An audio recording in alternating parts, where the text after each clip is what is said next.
What we've got on the screen is a GeoGebra app, and what it'll allow us to do is I'm going to grab this point here and move it around the unit circle. Now this is how a sine graph is generated.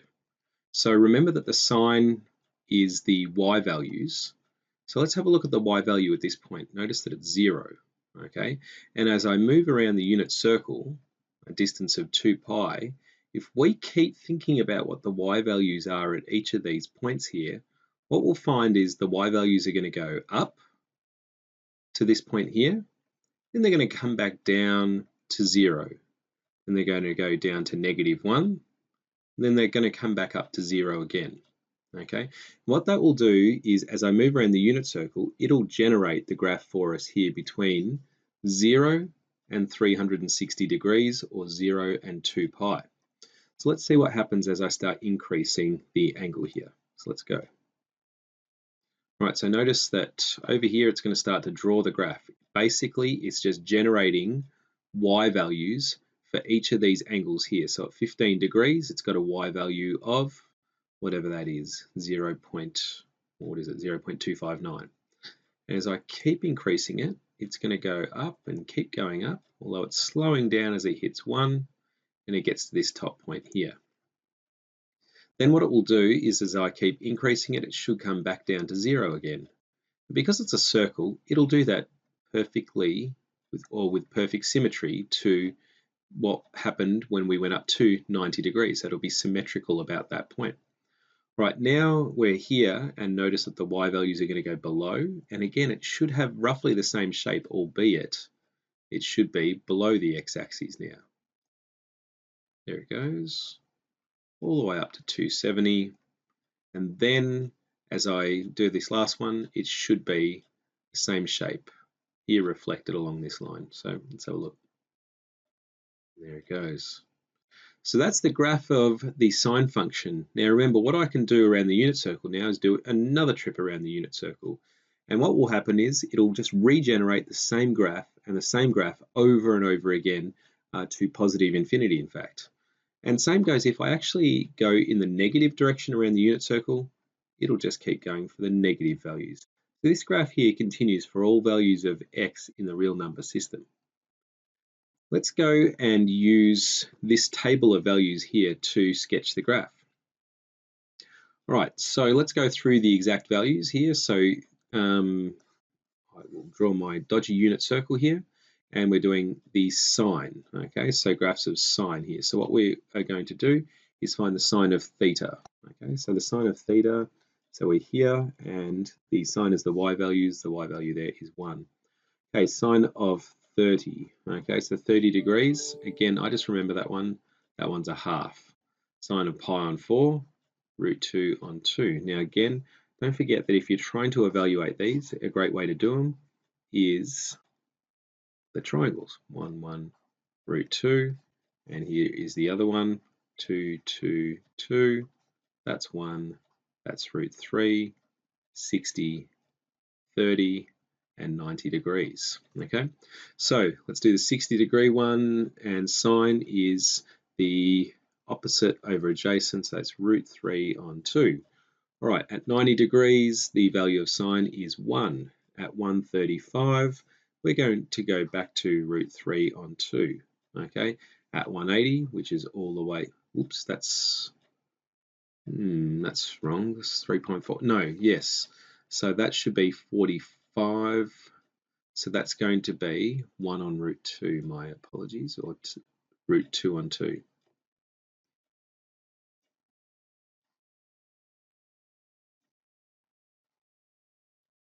Okay, 180 is there, sine goes back to 0. 7 pi on 6 is 30 degrees more.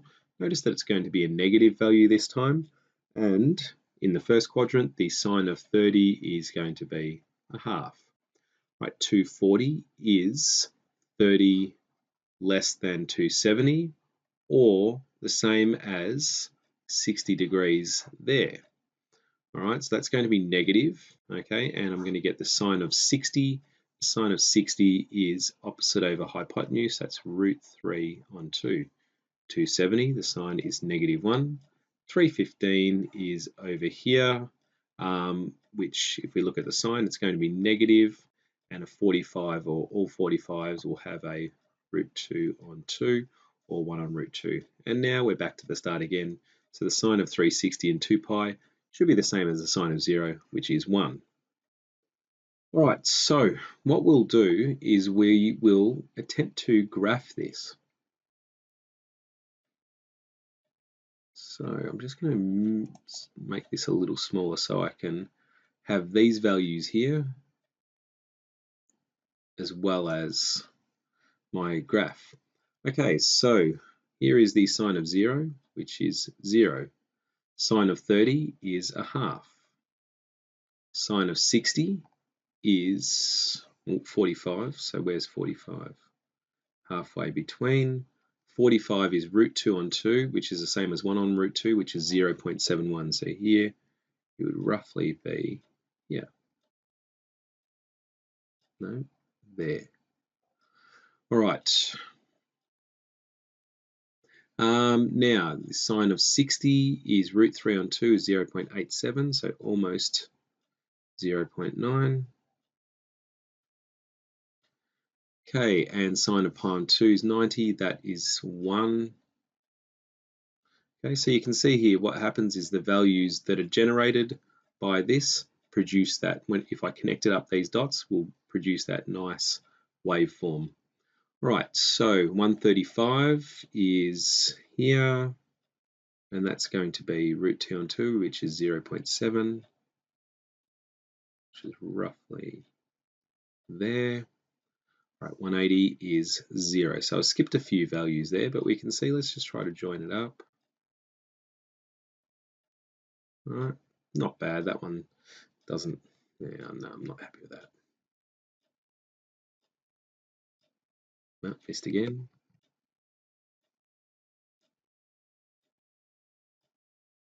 Having trouble drawing this with a steady hand. Okay, that'll do. It really should go through that value of 0.5, but I can't force it. Either one of these dots is out of kilter a little bit. But anyway, let's go ahead or forge ahead. So 210, we're negative a half. So that is 210, negative a half, that's down there. 240 is negative root 3 on 2, which is negative 0.87. So 0.87. So there's 0.9 at 240, so it's marginally below. 270 is negative 1, so 270, negative 1 all the way down here. So you can see that it will continue down here. 315 is there, and root 2 on 2, which is 0.71, somewhere there. 360 there. See how that goes.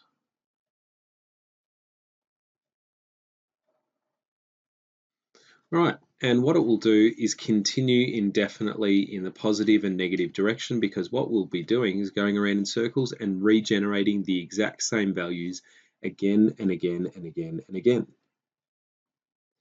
So there is the sine graph. Okay, now the cosine graph. So we're going to do something very similar and generate the table of values. So the cosine of 0. Okay, now that's the x value, that's going to be 1. Right, cosine of 30 or pi on 6, that's going to be, I just know that one, that's root 3 on 2, or I think we approximated root 3 on 2 as roughly 0.87, and root 2 on 2 or 1 on root 2, that was 0.71. Right, so cosine of 45, that's going to be 1 on root 2. Again, just draw the triangles if you're not sure where I'm getting these values from, and you'll be able to generate these values yourself. Okay, cosine of pi on 3 is going to be 1/2.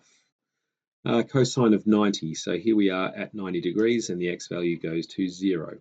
All right, now let's see what cosine does here. So we're going to plot that.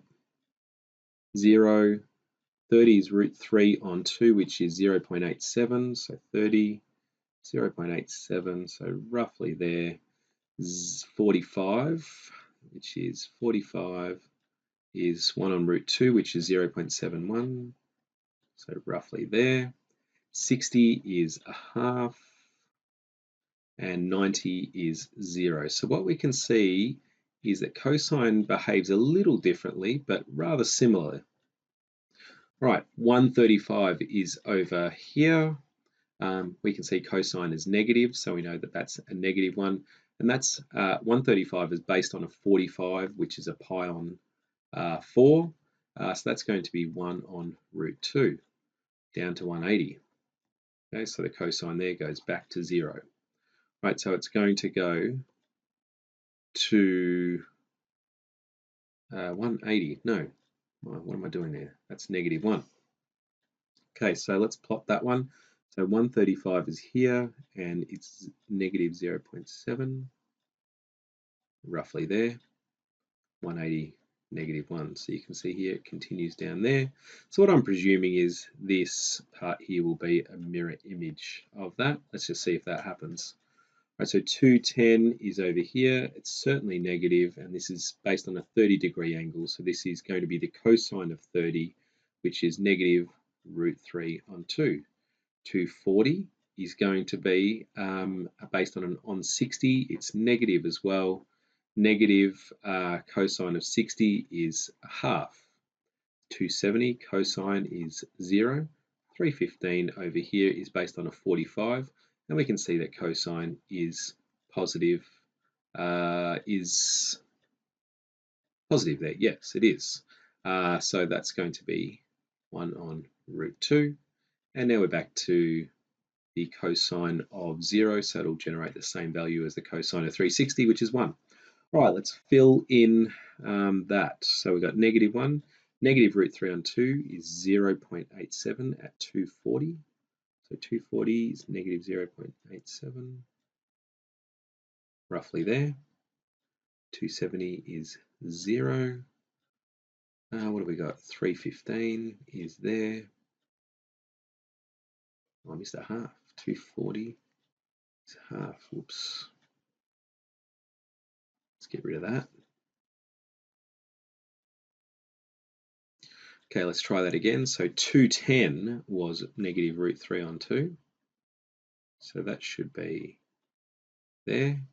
240 was negative a half. 270 is 0. Yeah, looking good. That's going to be 1 on root 2, which is negative 0.7. Positive 0.7 rather. Oof, it's confusing. 315. There. 360 back to 1. All right, let's fill it in. This is going well. Well, I'm running out of pad. Had to lift my pen off there. Not a bad looking cosine graph. All right, so there is cosine. All right, so if I actually pull up GeoGebra, let's have a look at those two graphs.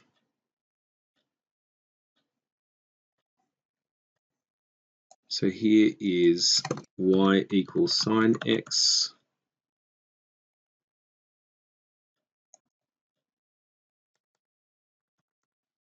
Okay, and you'll again note that it continues indefinitely in the positive and negative direction. And on the same graph, we'll draw y equals cosine x. So very similar looking graph, albeit just looks like it's been delayed a little bit or in a different shape or a different starting point, but the same waveform function.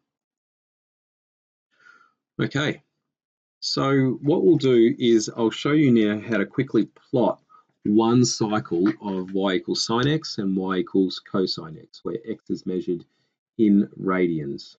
So a possible method, okay, to perform this is to consider how long it takes to complete one cycle. And you'll notice in both of those graphs, here, this is what we call one cycle, because after this, it repeats itself. So this is one cycle of infinitely many cycles. This is also one cycle. And you notice that both cycles repeat after 360 degrees. And that's because after that, you're going around in circles. Right? So the notes will say that one cycle is 2 pi. So then to create the correct shape, what we do is we obtain the scale. And the scale is how we mark the axes that we're given. And we do this by splitting the period, okay? And the period is 1 cycle. So that's what we call a period. The period is how long it takes to complete 1 cycle. All right, so in this case, 2 pi, we split it 4 ways. We do 2 pi divided by 4, or 2 pi on 4 is pi on 2. And now what we can do is draw 1 cycle of both of these functions where x is in radians. Okay, so here we go. So I'm going to mark my scale as pi on 2. Pi on 2 plus pi on 2 is pi. And we've got 3 pi on 2 and 4 pi on 2, which is 2 pi. Right, let's first of all sketch y equals sine x. So what does sine do at 0? The sine of 0 is 0. Pi on 2, the sine of pi on 2 is 1. The sine of pi is also back to 0. The sine of 3 pi on 2 is -1, and the sine of 2 pi is back to 0 again.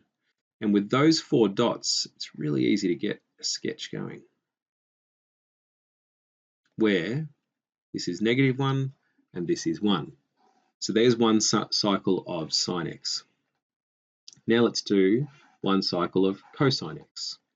All right, so remember our scale is going to be 1 cycle, 2 pi, which is also called the period, and we do 2 pi divided by 4. We split the period into 4 parts, which is pi on 2, and we mark the scale like that, pi on 2, pi, or 2 pi on 2, 3 pi on 2, and 4 pi on 2, which is 2 pi. All right, so again, this is y equals cosine theta. All right, so pi on 2. All right, so let's start with 0. So the cosine of 0, again, if we think about that in the unit circle terms, cosine there is the value of x there, which is 1. Pi on 2, cosine is 0. Pi, -1, so down here, this is -1 and this is 1. Down here, 3 pi on 2, which is back to 0 again, and our y value goes back to 1. And again, what we can do from here is just join up the stuff in the middle. So the highest and lowest value, y value produced by both graphs. So the highest is 1, the lowest is -1. All right, so what I'll do is I'll add some comments into the Firefly page to tell you what questions to do on this. But at 18 minutes, I think it's worth just stopping here and giving you a little bit of a practice sketching both of these yourself.